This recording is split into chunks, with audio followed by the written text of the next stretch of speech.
Hi! In front of me is Huawei MatePad SE, and today I would like to show you how you can operate apps permissions on this tablet.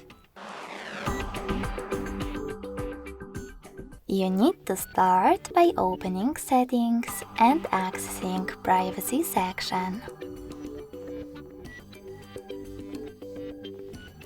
Now click on Permission Manager under Privacy Protection.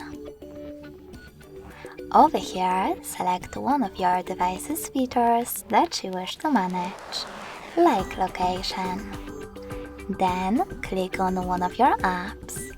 I will go with Camera. Then select the best option for you.